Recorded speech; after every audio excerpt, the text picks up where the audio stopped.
All right, we are live. Welcome everyone to this episode of Pep Talk, Productive Environment Podcast. I just love that music. Are y'all in the groove? That's your productivity groove. That's your cue to tune in and listen and get your pep talk. And we're excited about today's message, you guys, because we come on here every week and we talk about clutter and we talk about disorganization and overwhelm. And Barbara and I were talking yesterday about, you may be more organized than you think. That's the name of today's topic. You may be more organized than you think. So we're going to get started in just a second. I'm Andrea Anderson, CEO of Productive Environment Institute. I am in Carolina Beach, North Carolina, joined by... I'm Barbara Hemphill, founder of Productive Environment Institute in Raleigh, North Carolina. Awesome. So what do we mean by that, Barbara? You may be more organized than you think. Well, I think almost everybody is more organized than they think they are. I really do. I think, and even the most organized people don't appreciate how much they are. And the people who are really struggling with it cannot think of any place where they're organized. So when I first started organizing homes, which was 47 years ago, one of the things I would do as I was walking through people's homes, when I would arrive and talk to them about what they wanted to do, one of the things I would look for every single time was, what was it that was organized? And there was always something. It might be the spices, or it might be their to-do list, or it could be almost anything, but everybody had something somewhere that they really had organized. And that was important for two reasons. One was I would ask them why that was so organized. Like, why did it work? Why was it important? It may indicate something about what is important to them. Often we learn things. I think about my husband getting a smartphone. He had no interest in getting one at all until he figured out that was the only way he was going to talk to his grandchildren. And so it's like, how often do we get organized for the things that really matter? And then the second thing is, there was something about the characteristics of the way they organized whatever that was that we could apply someplace else. Like, how did they do it? Did they do it? Because organizing, I think this is the most important thing that we often forget about. Organizing is a journey. It's not like, oh, it's organized and it's done. And people think that, which is ridiculous. That's like saying, I eat a meal once, I'm not hungry, so that problem is solved. Well, unfortunately, in my case, about 2.5 hours later, I'm ready to eat again. And there's always something new to organize. And so knowing how you do it, whether you do it, what time of the day you do it, how often you do it, whether you do it alone, whether you do it with somebody else, all of that is really, really important. So figuring out. So one question for you to be thinking about as you're listening today is, what is an area of my life that is organized? That's really, maybe it's your fitness. I mean, in my daughter's case, it's her exercise. It does not matter. Running is her thing. It does not matter what is going on in her life. She will figure out a way to get in her run, which is fantastic because it's her stress reduction. Well, there's an organization for that. There's a system, right? We talk about systems all the time, saving you space, time, energy, and money. Well, she has systems for running, and she implements that system, and that's why she's successful at it. And you can apply it as well. So it's a great thing to explore. So I hope by the end of this call, number one, you've identified something that you have organized well, and then something else that you would like to organize where you might be able to apply some of the principles from that to the next one. That's right. That's right. And on our scorecard, we have a productive environment scorecard that we use to kind of gauge and determine and assess where people are. There it is. Thank you, Eds, for putting that on the screen, productiveenvironmentscore.com. And one of the questions, a lot of the questions are related to, can you find, information, digital information, paper, things like that. A lot of the questions are related to that. But there's one question that says, how are your finances? How are your finances organized? Or do you have a system for organizing your finances?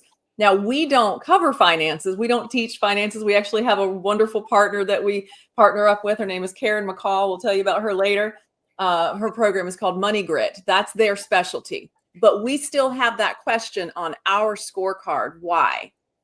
Because while people may be struggling with email overload, they may be struggling with paper piles and clutter, but maybe their banking system is working. Maybe if they're a business owner, their QuickBooks, they're meticulous about their QuickBooks. We want to know that, because that, to your point, Barbara, it shows that, oh, okay, they can, if they have a system, they can have an organized area or part of their life. So that's one of the reasons we have that question on there. It really tells us a lot. If all of the answers are low scores, including that one, then that shows that there's no systems probably in their life. And that's something that we can determine if we can help them with that. So, and the thing I want to talk about too with this is that it doesn't have to be a big deal. It doesn't have to be a big system.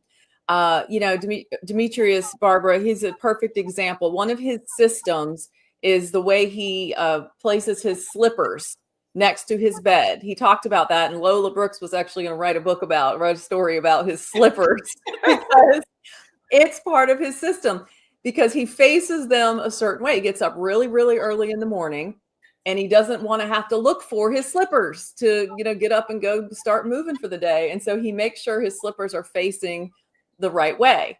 And one time he said he went to sleep and he woke up and he went down and was feeling around and his slippers weren't there. Well, then he found them, but they were facing the opposite direction.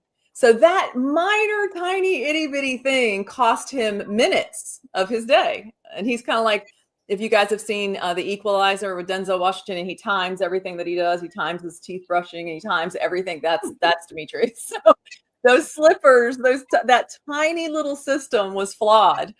And it cost him time. So it could be something as simple as that for a system. So think about that, guys. Maybe it's your shoes. Do you have a closet full of shoes and your shoes are organized, but everything else you feel a little chaotic? But so go open up your closet and look at your shoes.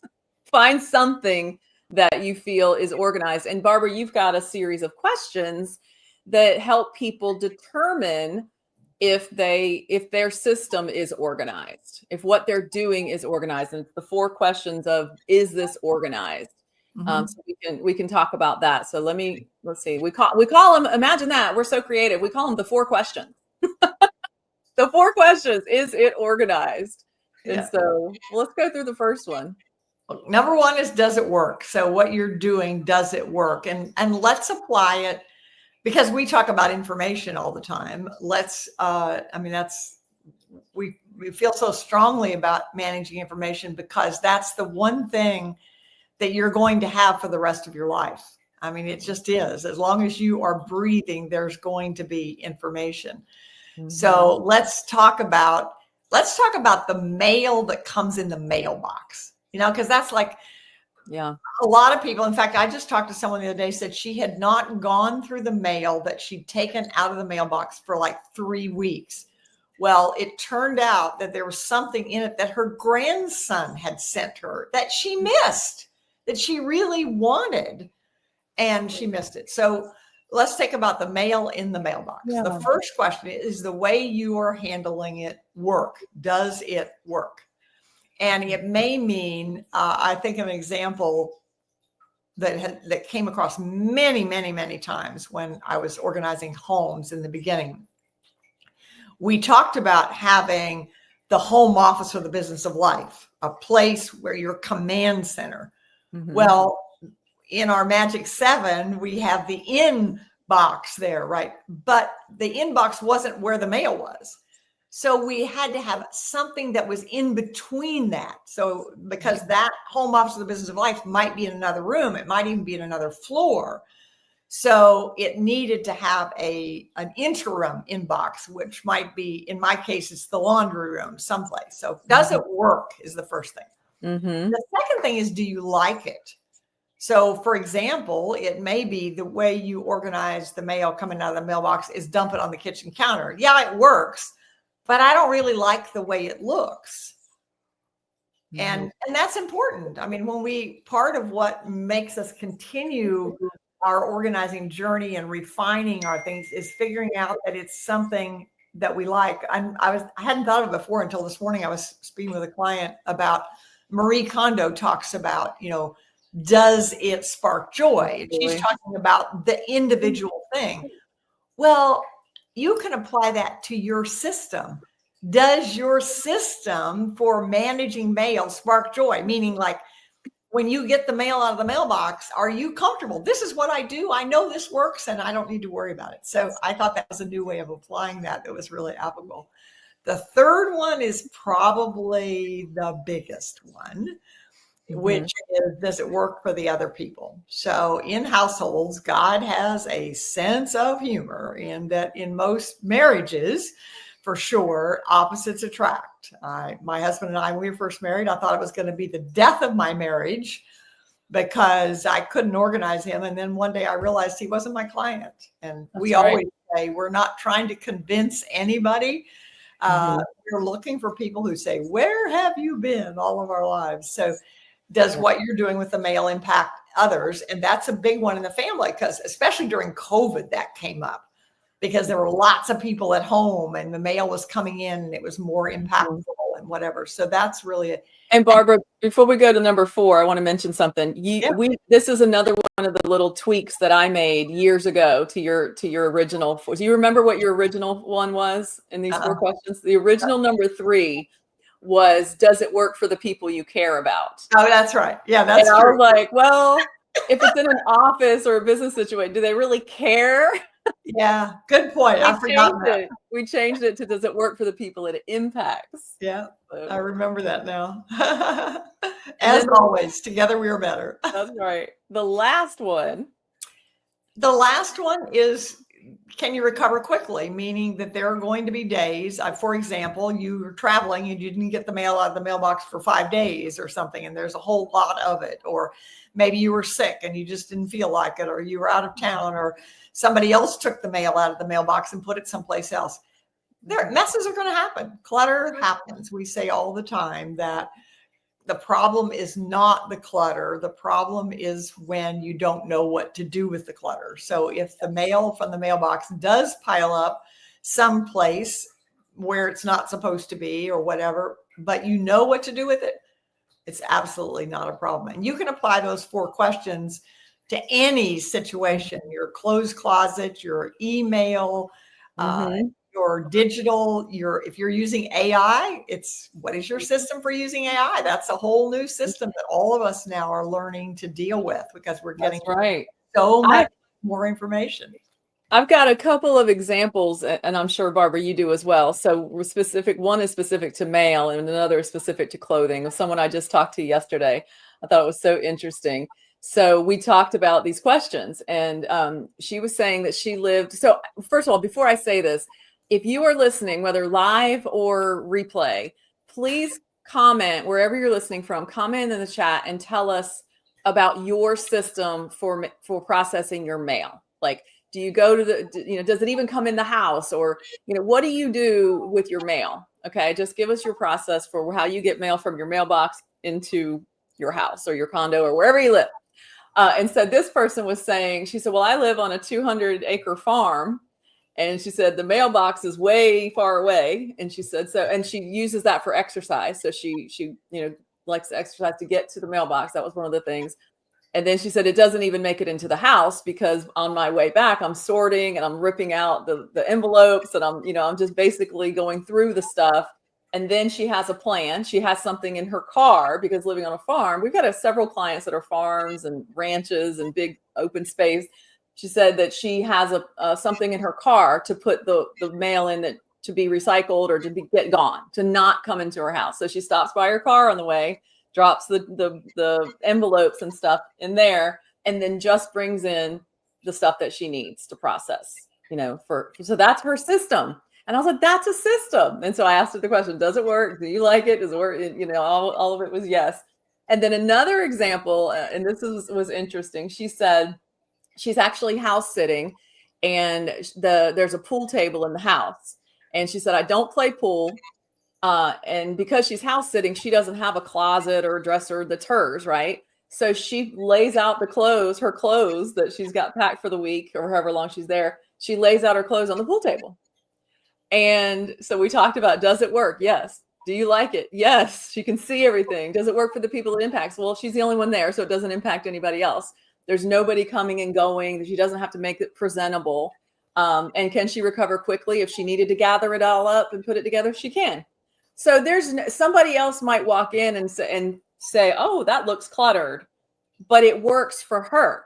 And that's what matters, because it doesn't impact. If the answer to that question, does it work for the people it impacts? If there is someone else that comes in and that bothers them or it does impact them in some way, then you would tweak that. But her answer's fit for all of those. So I was like, or you would compromise. I have to give you. So in my household, I mentioned my husband. Okay, my husband is he loves having stuff all over the place, and his favorite place to work, even though he has 2 offices in this house, his favorite place to work is the dining room table. And the dining room table is in a very strategic place in our house. And at first I tried to change that. And I decided, you know what, this is a battle I really don't want to fight. And so if you come to our house, and I had a guest come to my house yesterday, and I said, look at the dining room table, half of it is clean and half of it is cluttered. And if it's lots of, if we're having guests or big guests, but just day to day. And I used to worry about that, but I mean, we're a couple everybody's entitled. I don't expect him to always be the way I am. I think compromise is just so critical about what are the things that are not negotiable, really make a difference. Exactly. Let me share Kathy's comment. This is Kathy Music, New Path Productivity. I pick out the junk mail on the way to my office. I put the keep items into my inbox and toss the trash in the can that is right underneath the inbox. Perfect. Love it. That's a fabulous system. So it doesn't have time to get cluttered and sit around and all of that. So yeah, that's great. That's a great system. So for those of you that do struggle with mail coming in and it ends up in a pile on the table, and then let's say it's time to cook dinner, and so where does that pile go? That pile gets scooped up and moved over to a counter, and then the counter needs to be cleared off because there's too many dishes. And so now where does that pile go? And so I know some of you listening, maybe not, I don't know if you're listening right now as we're recording live, but you will be listening later. I know you struggle with this. This is a common struggle, is what to do with the mail. And it becomes a pile, which, Barbara, one of your key Barbara-isms is that today's mail is tomorrow's pile. So what do you mean by that? And how do we apply that to other areas of our organizing journey? Well, one of the keys always is to stop the problem. So often when there's clutter, whether it's paper clutter or clothes closet clutter or whatever, let's talk about paper and email as a perfect example. Is like, if somebody says, I want to get organized, what they immediately start doing is going and cleaning up the old stuff. But while you're and the same with if the mail. So if you say, okay, the mail's maybe you've been gone for a couple of weeks and the mail's there. And so you say, I'm going to clean up the mail. But if there's no system, then it's just temporary, because the new stuff is coming in at the same time you're cleaning the old. And so we want to stop it. That is the core. And here's what's so exciting. People completely underestimate how easy and simple it can be to stop the problem. Maintaining it is much harder than stopping it. Mm-hmm. But because people don't work on the stopping part, they say this is a terrible thing. But if you stop the problem, then you can go back and analyze what you're going to do with the old stuff. And really stopping the problem is one of the things. We overestimate how big a problem it is because we only look at the past stuff. But the thing that will stop the problem is to stop the thing that will get it organized is to stop the problem. And that we can do very, very quickly. That's right. That's right. Depending on when you're watching this video, we actually have an event coming up towards the end of the month, and it's one of our favorite things we do. And it is actually what you need to stop the problem. And we call it, I don't know if we're going to rename it, if we're going to keep this name, I don't know, but currently the working title is Taming Your Paper Tiger Live. So we are going to do a workshop, Taming Your Paper Tiger Live, where we're going to work together. We're going to teach you the tools that we call them the Magic 7. They were the Magic 6 for years. Well, now they're the Magic 7. Actually, they started out the 7. Then it was 7. It was started. 7. Somewhere that 7th one disappeared. You guys, this is a great story. In fact, we'll talk about that on this Thursday. We've got an event coming up Thursday. We'll talk about all of that. But it was 7 things. There were 7 tools that Barbara learned working with hundreds and thousands of people through the years that every productive office must have.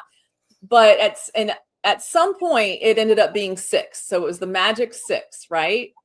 And yeah, I know, Pam, I love the name Paperpalooza. We'll talk about that. This is a little different, but we'll talk about that. I'm going to share Pam's comments in just a second. But we called it, so then it was the Magic 6, and it was 6 tools, and we talked about 6 tools. We taught 6 tools, and that's part of the things that you need to stop the problem. And then I was watching a video of Barbara on, I don't know if it was the Today Show or Good Morning America, but it was in the early 90s. And I just, within the last 6 months, had been watching the video. And she said on that video, and I watched the video 100 times because I loved how she would talk about what we call a CRM now, a customer relationship management system. She would show a Rolodex. I mean, that's what was used at that time. So I loved watching the historical aspect of the tools and this and that. And then for some reason, it caught my attention. She said, there are 7 tools that you need for a productive environment. And I was like, 7?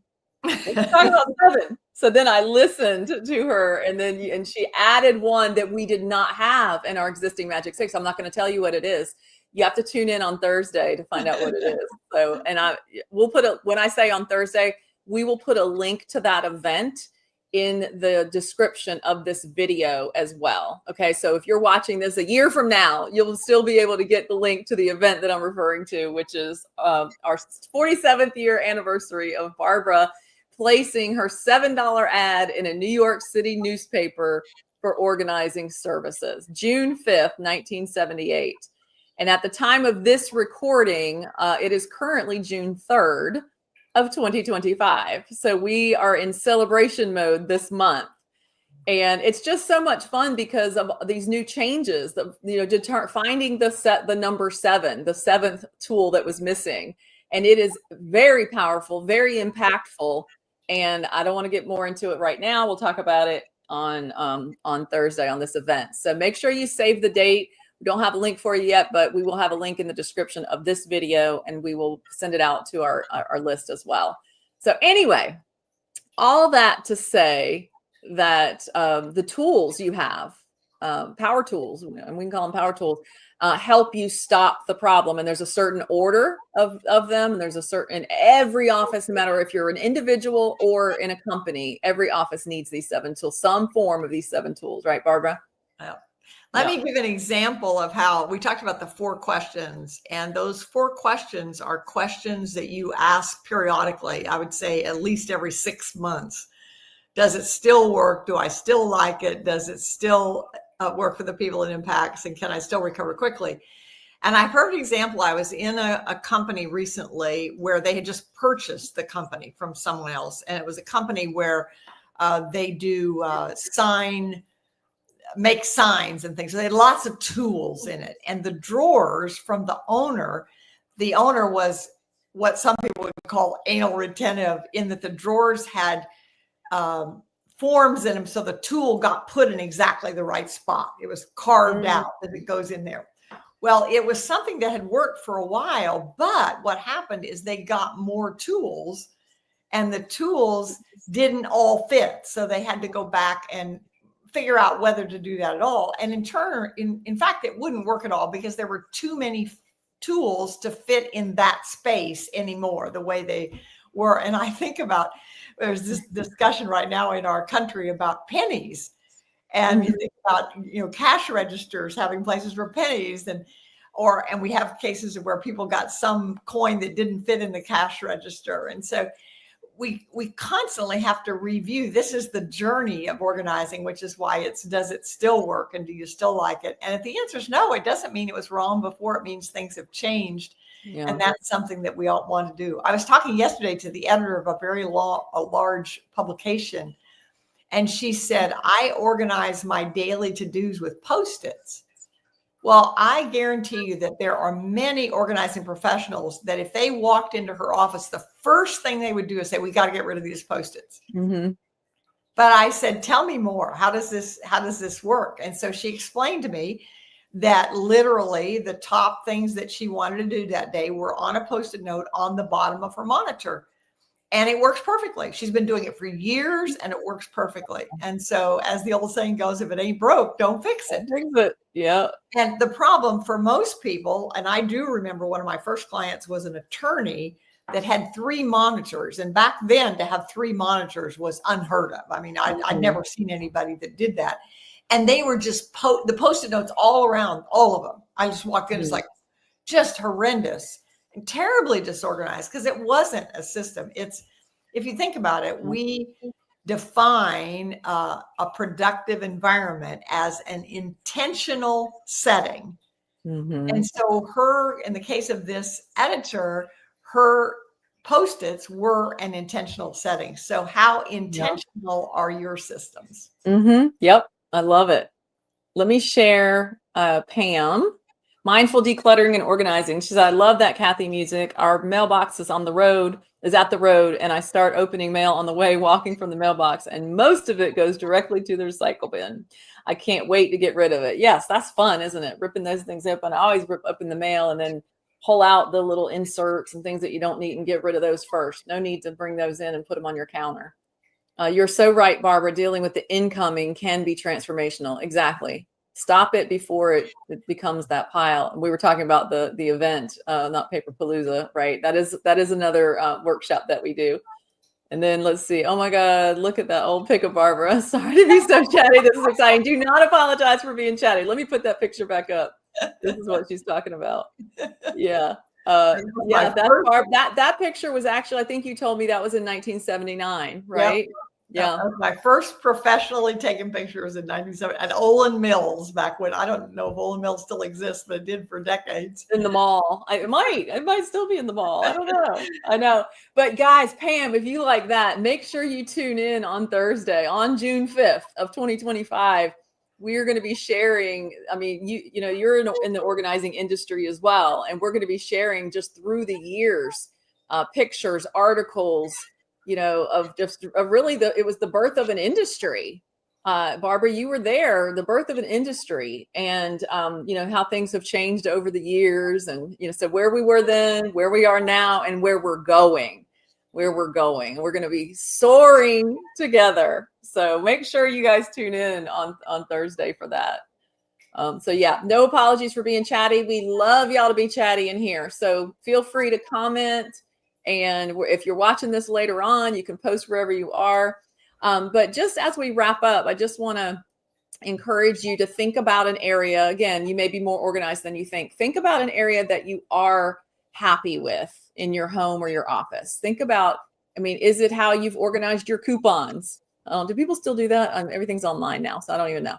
Well, I have one that there's a Mexican restaurant that we absolutely love that's close to us. It's like 10 minutes from our house.